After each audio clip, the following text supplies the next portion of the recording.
Halo semua, gimana kabar kalian hari ini? Semoga kalian selalu diberikan kesehatan yang tidak terbatas dan senantiasa selalu dianugerahkan rezeki yang sangat melimpah. Pada kesempatan kali ini, saya mau menceritakan sebuah kisah yang dialami oleh seorang wanita yang berparas sangat cantik dan dia berprofesi sebagai seorang dokter yang memiliki banyak sekali prestasi. Dokter muda itu ditemukan oleh beberapa warga dalam keadaan yang tergeletak di halaman hotel. Tubuhnya mengeluarkan banyak sekali noda merah yang tercecer di mana-mana. Hingga di kerangka dalam dari kepalanya juga sampai retak dengan sedemikian rupa. Menurut keterangan yang saya dapatkan di beberapa artikel berita, dokter muda itu ternyata dieksekusi oleh seorang satpam hotel. Dia dihempaskan dengan sebuah kunci Inggris sebanyak puluhan kali. Hingga si satpam tersebut juga berniat berudah paksa dan sempat menarik pakaian dalamnya sampai terbuka. Dalam kesempatan kali ini, saya akan menceritakan kisah dari dokter muda itu secara keseluruhan dan mengungkapkan beberapa fakta atas kejadian yang sebenarnya terjadi. Semoga atas cerita yang saya sampaikan ini, kita semua bisa mengambil banyak pelajaran yang terkandung di dalamnya, hingga kita akhirnya bisa berhati-hati dan menjaga diri dalam setiap rutinitas yang akan kita jalani. Sebelum saya akan masuk ke dalam kronologis dari kisah tersebut, saya terlebih dahulu akan menceritakan latar belakang dari kehidupan korban. Dokter muda itu bernama Ranisa Larasati yang berusia sekitar 24 tahun dan bertempat tinggal di Kabupaten Bandung di Provinsi Jawa Barat. Menurut keterangan dari beberapa sumber artikel, keluarga dari Dokter Ranisa adalah keluarga yang cukup berada. Ibu dan bapaknya adalah seorang dosen di salah satu universitas ternama di kota Bandung. Diketahui bahwa Ranisa adalah seorang mahasiswi yang bersekolah di Universitas Padjadjaran. Dia mengambil jurusan kedokteran dengan spesifik keahlian organ dalam di sana. Masa remaja yang dijalani oleh Ranisa Larasati terbilang hampir sama dengan teman-teman seusianya. Namun karena dia bercita-cita menjadi seorang dokter yang ternama, Ranisa lebih banyak menghabiskan waktunya untuk menuntut ilmu dan belajar dengan sangat keras. Ranisa Larasati juga memiliki seorang adik yang bernama Inesa Larasati. Mereka ternyata adalah saudara kembar yang memiliki wajah yang identik. Menurut keterangan yang didapatkan dari teman-teman terdekatnya, Ranisa Larasati dikenal sebagai seorang wanita muda yang sangat energik. Dia selalu bersemangat dalam menjalani setiap rutinitas kehidupannya. Selain itu, Ranisa juga adalah seorang pelajar yang cukup berprestasi di Fakultas Kedokteran di Universitas Padjadjaran. Dia memiliki nilai yang sangat tinggi di antara teman-teman yang lain.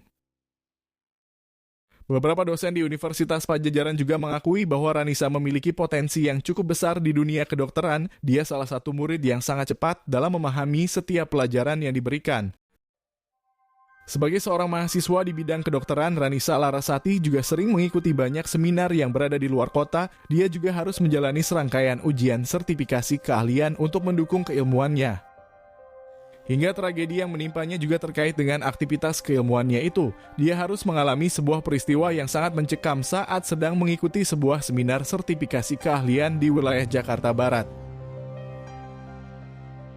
Kejadian itu terjadi pada hari Minggu tanggal 20 Desember di tahun 2020. Saat itu dia sedang ada jadwal untuk mengikuti ujian di sebuah hotel di daerah Palmerah.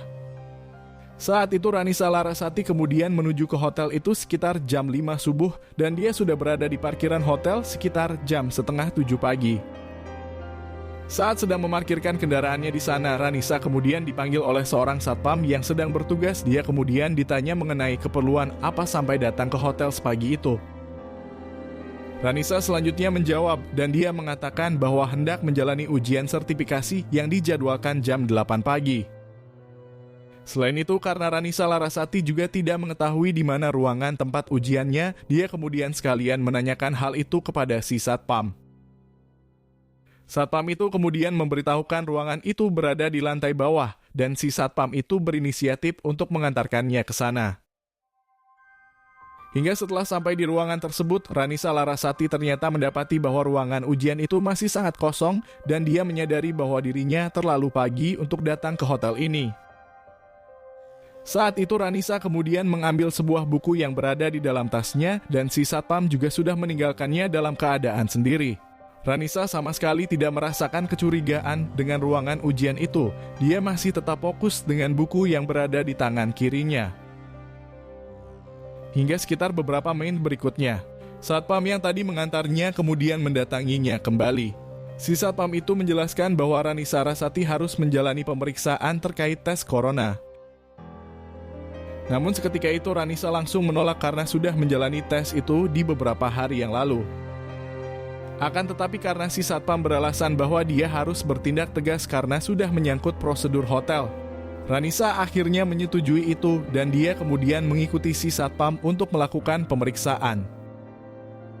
Meskipun awalnya Ranisa sempat menolak karena di beberapa hari kemarin dia sudah menjalani serangkaian tes corona dan sudah dinyatakan bersih dari virus itu. Hingga karena desakan yang dilakukan oleh si satpam yang terus-menerus dilakukan, Ranisa Larasati akhirnya mengalah dan dia berpikir bahwa memang itu mungkin adalah prosedur yang wajib dia lakukan. Ranisa bersama dengan si satpam yang bernama Abdul Japar itu kemudian naik ke lantai 6 dengan menggunakan tangga otomatis. Saat berada di ruangan lift itu, Rani sama sekali tidak merasa curiga dengan Abdul Japar, dia hanya ingin segera melaksanakan pemeriksaan agar cepat mengikuti ujian.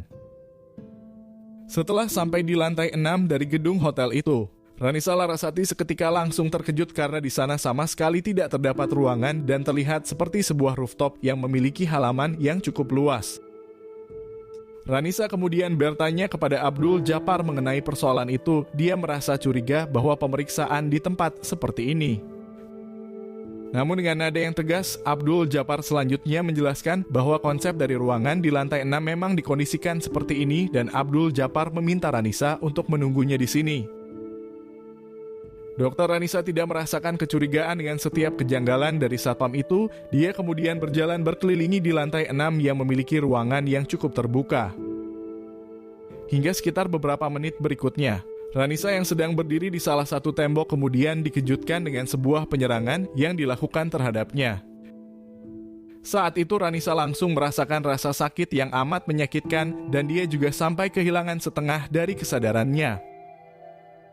Serangan yang diterima oleh Ranisa Larasati diakibatkan oleh benda tumpul yang sangat keras dan itu diduga dilakukan sebanyak puluhan kali. Hingga setelah Ranisa sudah terjatuh ke lantai, dia bisa melihat si penyerang dengan sangat jelas dan itu ternyata adalah si satpam. Ranisa juga melihat si satpam memegang sebuah kunci Inggris di tangan kanannya dan alat itu yang dipergunakan untuk menyerangnya secara membabi buta. Menurut keterangan yang saya dapatkan, Ranisa kemudian melakukan segala cara untuk melakukan perlawanan karena Abdul Japar sedang mencoba untuk melakukan ruda paksa kepadanya. Ranisa juga sempat diseret oleh satpam itu sejauh puluhan meter. Dia benar-benar seperti monster yang sudah siap untuk segera menyantap mangsanya. Namun karena perlawanan yang dilakukan oleh Ranisa cukup membuatnya kerepotan, wanita itu juga sempat berteriak dengan sangat keras hingga membuat Abdul Japar merasa sangat ketakutan. Meskipun sudah membawanya ke salah satu sudut di lantai 6, namun Abdul Japar tidak berhasil melakukan ruda paksa itu terhadap Ranisa. Dia hanya sempat menarik bajunya dan memegang beberapa bagian di tubuh wanita itu. Hingga karena kondisi dari perlawanan Ranisa sudah semakin tidak terkendali, Abdul Japar kemudian mengurungkan niatnya dan hanya meminta untuk Ranisa menyerahkan harta yang dimilikinya. Abdul Japar juga mengancamnya dengan sangat keras. Dia ingin Ranisa berhenti untuk berteriak dan dia akan membiarkannya dalam keadaan yang selamat. Ranisa kemudian memberikan semua harta yang dimilikinya dan dia kemudian diantar ke lantai bawah untuk menuju ke parkiran hotel. Di sana satpam itu terus-menerus melakukan sebuah ancaman. Dia ingin bahwa kejadian ini tidak dilaporkan oleh Ranisa ke pihak yang berwajib. Hingga Ranisa akhirnya sudah berada di dalam kendaraannya dan si satpam itu langsung melarikan diri dengan membawa harta milik dari Ranisa. Setelah berada di dalam mobil, luka yang diakibatkan oleh penyerangan itu ternyata semakin terasa menyakitkan dan noda merah mengucur deras dari kepala bagian belakangnya. Hingga karena dia takut bahwa si satpam kembali datang, dengan sisa tenaga yang dimilikinya dia kemudian keluar dari mobil dan berlari keluar dari hotel tersebut. Setelah sampai di luar halaman hotel, Ranisa melihat satu orang yang sedang berjalan dan dia kemudian meminta pertolongan kepadanya. Namun karena rasa sakit yang amat menyakitkan itu tidak bisa lagi dia tahan, Ranisa akhirnya harus tumbang dan dia tergeletak tidak berdaya di sana. Satu orang itu kemudian segera membantu. Dia juga dengan cepat meminta pertolongan ke beberapa warga yang lain di sana. Ranisa selanjutnya segera dibawa ke rumah sakit yang terdekat dari sana. Dia kemudian dilarikan ke unit gawat darurat dan mendapatkan penanganan yang intensif oleh pihak medis. Kejadian itu kemudian dilaporkan oleh pihak kepolisian. Para warga yang sudah berdatangan ke tempat lokasi sempat mencari si satpam ke dalam hotel. Namun ternyata si satpam itu sudah melarikan diri dengan mengendarai sebuah sepeda motor. Pihak kepolisian kemudian memeriksa setiap ruangan di hotel itu. Mereka juga mendapatkan rekaman kamera tersembunyi yang merekam kejadian tersebut. Hingga sekitar 12 jam berikutnya, Abdul Djapar akhirnya berhasil diringkus di tempat persembunyiannya. Satpam itu sama sekali tidak melakukan perlawanan, dia langsung mengakui perbuatannya itu kepada pihak kepolisian. Dalam keterangan Abdul Djapar di hadapan petugas, saat itu dirinya mengaku khilaf dengan aksi yang sudah dia lakukan. Dia memang sudah merencanakan aksinya saat melihat pertama kali wajah dari Ranisa Larasati. Dia mengaku memiliki ketertarikan yang cukup tinggi dan bisa merasakan sebuah halusinasi persoalan nafsu birahi. Hingga kesempatan itu akhirnya datang saat dia menemukan bahwa si wanita datang dalam keadaan yang sendirian. Terlebih situasi hotel sangat sepi dan tidak banyak orang yang beraktivitas.